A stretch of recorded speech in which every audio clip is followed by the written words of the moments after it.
کچھ نہیں ہوا ہے, ہم نے اوروں کے دماغ ضرور خوش کر دیے. دیکھیں لوکل گورنمنٹ کے نظام پر میں پھر کہہ رہا ہوں, تنقید کرنا, اس پہ حکومت کے اوپر الزامات لگانا, اپنی تجاویز دینا, مطالبہ کرنا, مظاہرہ کرنا, جلسہ کرنا, یہ سب کہا, اس پہ کوئی ایشو نہیں. لیکن ایک اچھے قانون کو اور اس کے اندر بہتری آنے کے باوجود اس کو منفی انداز میں پیش کر کے صوبہ سندھ کے اندر نفرتیں پیدا کرنے کی کوشش کرنا, لسانی فسادات کرانے کی کوشش کرنا, لوگوں کو آپس میں لڑانے کی کوشش کرنا, کراچی کو ایک مرتبہ پھر الطاف حسین کے وقت کا کراچی بنانے کی کوشش کرنا, یہ ایسی چیز ہے جس پر ہم کوشش کر رہے ہیں کہ یہ عمل نہ ہو, اور ہماری ذمہ داری بھی ہے, اور ہم دیگر سیاسی جماعتوں کو اس سے آگاہی بھی دے رہے ہیں کہ جی ہمارا قانون آپ دیکھ لیجئے. میں نے کل بھی بتایا تھا کہ 2013 کے قانون کے مقابلے میں اس وقت جو ترامیم ہم نے کی ہیں اس قانون کو ہم نے بہتر کیا ہے, اور کچھ چیزیں جو 2001 کے قانون میں بھی نہیں تھیں وہ ہم نے اس مرتبہ میئر کو دی ہیں. 2001 میں بھی واٹر بورڈ کے قانون میں نہیں لکھا تھا کہ چیئرمین یا کو چیئرمین میئر ہوگا. واٹر بورڈ کا قانون یہ کہتا تھا کہ صوبائی حکومت جس کو چاہے گی اس کو چیئرمین لگائے گی. ہم نے قانون میں یہ لکھ دیا کہ واٹر بورڈ کا جو کو چیئرمین ہے وہ میئر ہوگا, یہ پہلے نہیں تھا. یہ سالڈ ویسٹ مینجمنٹ بورڈ, جام خان شورو بھی وزیر رہے ہیں, میں بھی وزیر رہا ہوں لوکل گورنمنٹ کا, 2001 میں 79 میں, اس کے بعد سے 2013 میں میئر کا کام ہی نہیں تھا, یہ گاربیج کلیکشن سے کوئی تعلق نہیں تھا. لیکن میئر صاحب روز کھڑے ہو کے کہتے تھے میرے پاس تو کچرا اٹھانے کا اختیار نہیں ہے, میرے پاس تو کچرا اٹھانے کا اختیار نہیں ہے. پہلی مرتبہ پیپلز پارٹی کی سندھ حکومت نے سالڈ ویسٹ مینجمنٹ بورڈ کا چیئرمین جو ہے وہ میئر کو بنا دیا ہے, اور وائس چیئرمین جو ہے ہم نے کمشنر کو بنا دیا ہے. پراپرٹی ٹیکس کی کلیکشن کبھی بھی لوکل کاؤنسلز کو نہیں دی گئی, ہم نے وہ لوکل کاؤنسلز کو دے دی کہ کلیکشن بھی آپ خود کیجئے. اس کے علاوہ جو 10-11 محکمے میں بار بار بتا چکا ہوں کہ اس میں ہم نے لوکل کاؤنسلز کے منتخب نمائندوں کو یہ ان کے ساتھ کنیکٹیوٹی ان کی کر دی ہے, ان کو اختیار دے دیا ہے. میں نے بتایا تھا کل, پھر میں کتاب لانا بھول گیا ہوں بھئی, 2013 کے قانون میں 50 صفحات پر ان لوکل گورنمنٹ کے نمائندوں کے فنکشنز لکھے ہوئے ہیں, 50 پیجز ہیں, پورے 50 پیجز. اگر وہ نہیں ادا کر رہے ہیں تو ان سے سوال کیا جائے کہ بھئی یہ تمہاری ذمہ داری تھی, تم نے کیا کیا ان میں سے. 5 پیجز پر ان کے ٹیکسز ہیں, اگر انہوں نے ٹیکسز نہیں لیے تو سوال ان سے کرو کہ یہ ٹیکسز تمہارے تھے, تم بتاؤ کہ کس مد میں تمہارے کتنے ٹیکسز تم نے کلیکٹ کیے ہیں. جس بات کا جواب ان کو دینا چاہیے وہ الزام لگا رہے ہیں صوبائی حکومت کی طرف. لیکن پرابلم ان کو صرف ان کے ساتھ یہ ہو گیا ہے کہ یہ جو ہیں وہ تڑپ رہے ہیں, یہ بیچارے پریشان ہیں کہ کراچی میں وہ حالات کیسے پیدا ہوں جب یہ دوبارہ اپنے بیلٹ باکسز کو بھریں. کراچی میں وہ حالات کیسے پیدا ہوں جب کراچی کا آدمی ووٹ ڈالنے جائے تو کہے بھئی آپ کا ووٹ ڈل گیا ہے. کراچی میں وہ حالات کیسے پیدا ہوں کہ مرا ہوا آدمی قبر سے بھی ووٹ ڈال رہا ہو. کراچی میں وہ حالات اب نہیں ہیں. ان کو بے چینی یہ ہے, اور یہ حالات پیدا اس وقت ہوں گے جب خدا نہ خواستہ ان کو دوبارہ وہ مواقع ملے کہ وہ یہاں پر خوریزی کریں, یہاں لوگوں کو ماریں, لوگوں کو ڈرائیں, لوگوں کو دھمکائیں.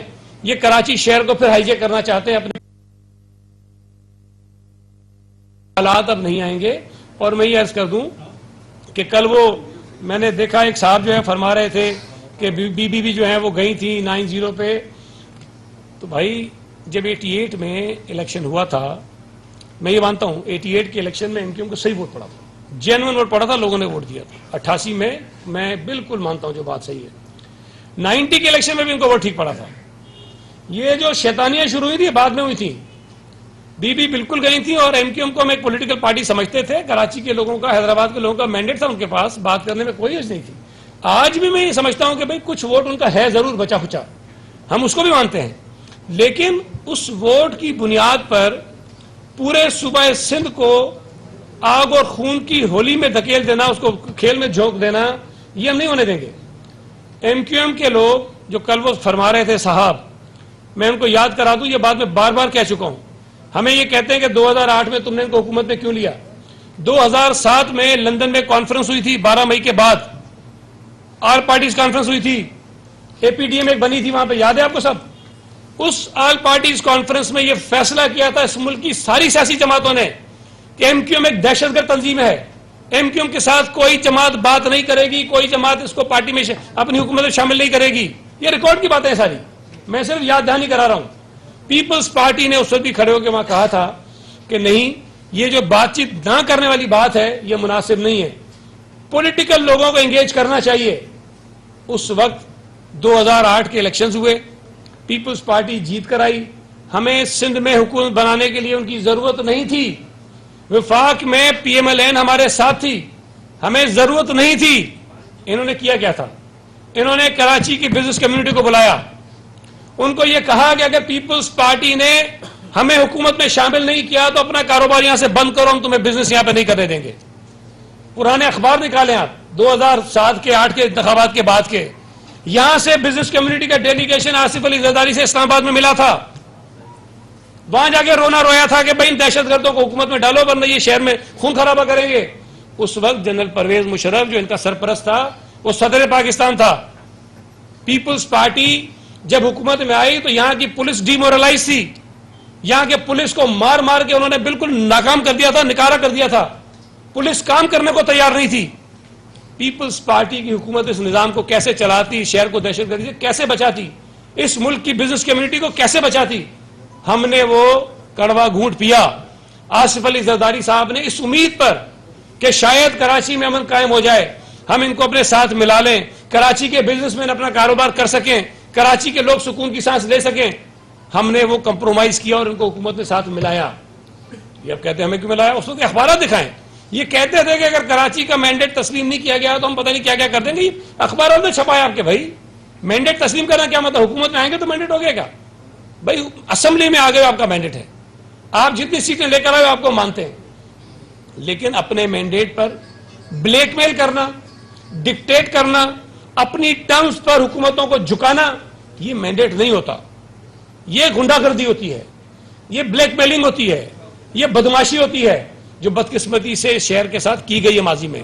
اس وقت ان کو پریشانی یہ ہے کہ اگر بلدیاتی الیکشن اگلے چند مہینوں میں ہو گئے تو جتنی ذلت ان کو NA 249 میں ہوئی ہے, جتنی ذلت ان کو کینٹونمنٹ کے الیکشن میں ہوئی ہے, اس سے بڑی ذلت ان کے نصیب میں لکھی ہوئی ہے اور وہ ہوگی.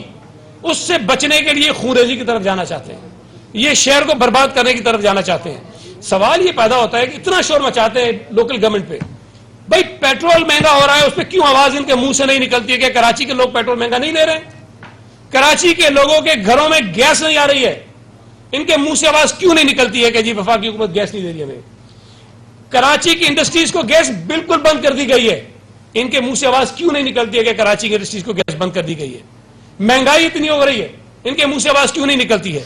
پیٹرول کی قیمت میں اضافہ ہوا پیپلز پارٹی کے ساتھ, 4 مرتبہ حکومت چھوڑی انہوں نے کہ پیٹرول سستا کرو, اس مرتبہ ان کے منہ سے آواز نہیں نکلتی ہے کہ پیٹرول کیوں مہنگا ہو رہا ہے. یہ کراچی کے لوگوں کے ہمدرد نہیں ہیں, یہ اپنی سیاسی دکان چلانا چاہتے ہیں کراچی میں خونریزی کر کے. مجھے فخر ہے, مجھے خوشی ہے کہ کراچی کے لوگ ان کے بہکامے میں نہیں آ رہے ہیں, ان کی باتوں کو تسلیم کرنے کو تیار نہیں ہیں. یہ جتنی ڈرامے بازیاں کر لیں, یہ ادھر ادھر کی کہانیاں دکھا دیں, ایم کیو ایم کراچی کے شہر کی خیر خواہ نہیں ہے. اگر کوئی اور کہے نا کہ جی پیپلز پارٹی کچھ نہیں کر رہی تو اس کو حق ہے بولنے کا. ایم کیو ایم کو یہ حق نہیں ہے کہ ہم پہ بولے کہ جی ہم نے کچھ نہیں کیا. جس جماعت نے شہر کو برباد کیا ہے, جس جماعت کی وجہ سے شہر سے بزنس گیا ہے, جس جماعت کی وجہ سے شہر کی تعلیم خراب ہوئی ہے, جس جماعت کی وجہ سے یہاں دہشت گردی پروان چڑھی ہے, وہ ہمیں کہتے ہیں کہ ہم نے شہر کو خراب کر دیا. ہم ان دہشت گردوں کو دوبارہ کراچی میں دہشت گردی نہیں کرنے دیں گے, یہ بات وہ ذہن میں رکھ لیں. ہم نے پہلے بھی ان کو منہ دیا ہے, جب یہ عروج پہ تھے, جب یہ گولیاں مار کے بوریوں میں ڈالتے تھے, ہمارے پاس نہ گارڈ ہوتے تھے نہ پولیس ہوتی تھی بھائی, اس وقت ان کو منہ دیتے تھے. اب تو یہ بیچارے بالکل مرے ہوئے, اب یہ کیا دھمکیاں دیں گے ہمیں. Thank you. غلط بولا ہے, غلط بولا ہے. یہ بتا دیجیے گا جام صاحب, آپ ہمیشہ اسٹڈیز وغیرہ کرتے رہتے ہیں, جیسے کراچی میں سولڈ ویسٹ ہو یا پھر انڈر پاس سارے منصوبے بنا کر گئے, پھر آگے دوسرے بنائے. گھر میں اگر ایجوکیشن کا سسٹم بھارت میں جا سکتا ہے, ریگستان پورا بھارت کا آباد ہو سکتا ہے, راجستھان, تو گھر کا ریگستان کیوں نہیں آباد ہو سکتا؟ ایرڈ زون ہے, آپ اس پہ کوئی اسٹڈی کرائیں گے, وفاق سے بات کریں گے کہ گھر کے لیے خصوصی پانی دیں تاکہ نمکوٹ سے آگے گھر کی زمینیں آباد ہو. اب کی یہ پوزیشن یہ ہے کہ جو موجودہ کمانڈ ایریا ہے, جو زمینیں آباد ہو رہی ہیں وہ ریگستان بن رہی ہیں, وہ اس کے لیے پانی نہیں دے رہے, تو نئے کینال کے لیے کہاں پانی دیں گے؟ یہی میں نے عرض کیا تھا کہ انہوں نے بدین ٹٹا سجاول جو آباد زمینیں تھی جہاں پہ سکھر بیراج کوٹڑی بیراج کی نہریں کھدی ہوئی ہیں, جہاں پہ ہمارے کینال بنے ہوئے ہیں, وہاں پہ ہم پانی نہیں دے رہے تو تھر کو ڈیزرٹ کو کس طرح وہ کرنے دیں گے. ہاں تھل آباد کر رہے ہیں, تھل کے لیے تھل کینال بنا رہے ہیں, جہاں کے لیے. تھینک یو, بہت شکریہ.